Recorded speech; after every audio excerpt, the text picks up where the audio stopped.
بسم اللہ الرحمن الرحیم. نماز جنازہ کے بعد ہی جیکو دعا جو اردو میں بدھاؤ جی ہو سمجھی سکے. نماز جنازہ کے بعد جو دعا کا مسئلہ ہے یہ ایک بہت اہم مسئلہ ہے.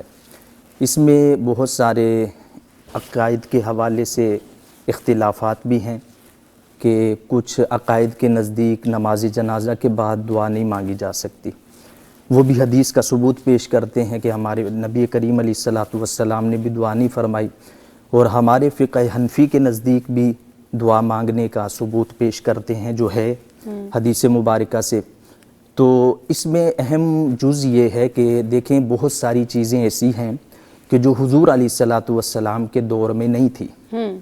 بعد میں امیر المؤمنین، خلیفۃ المسلمین، خلیفہ اول، خلیفہ دوم، ان کے ذریعے سے وہ اسلام میں آئی، اور اسے آج لوگ کہتے ہیں کہ ہم صرف وہی عمل کرتے ہیں جو حضور سے ثابت ہے. اس کا سب سے پہلا جز یہ نکلتا ہے کہ اگر حضور سے ہی ثابت سب کچھ کرنا ہے تو آج کی آئی ہوئی دنیاوی چیزیں تو سب منقطع ہو جاتی ہیں، ان کا تعلق نہیں رہتا. تو اس لیے اس کو ایک بدعت حسنہ کہا جاتا ہے، اور ایک بدعت ہے جس کو جائز نہیں کہا جاتا. بدعت حسنہ کے متعلق فرماتے ہیں کہ شریعت میں کوئی بھی ایسی چیز کہ جس کو داخل کرنے سے گناہ نہ ہو بلکہ ثواب کی نیت ہو اور ثواب ہو، اس چیز کو داخل کر لیا جاتا ہے. اور ہمارے اہل سنت حنفی کے نزدیک ہر وہ عمل داخل کیا گیا ہے کہ جو شریعت سے ٹکراتا بھی نہیں ہے اور اس کا ثواب بھی ملتا ہے. نماز جنازہ کے متعلق حنفی کے مطابق، ہمارے عقائد کے مطابق بالکل حدیث مبارکہ سے حضور علیہ الصلوۃ والسلام نے یہ تو جنازے کے بعد کی بات ہے، کئی دن گزر جانے کے بعد بھی دعا کا کہا ہے، اور حضور علیہ الصلوۃ والسلام نے اس کی تاکید بھی فرمائی ہے.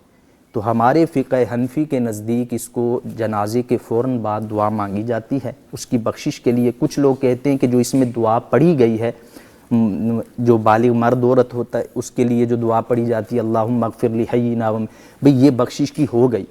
تو اس طرح تو ہم نماز جب پڑھتے ہیں اس میں بہت ساری چیزیں پڑھتے ہیں، تو پھر نماز کے بعد بھی دعا کی تاکید نہ ہوتی.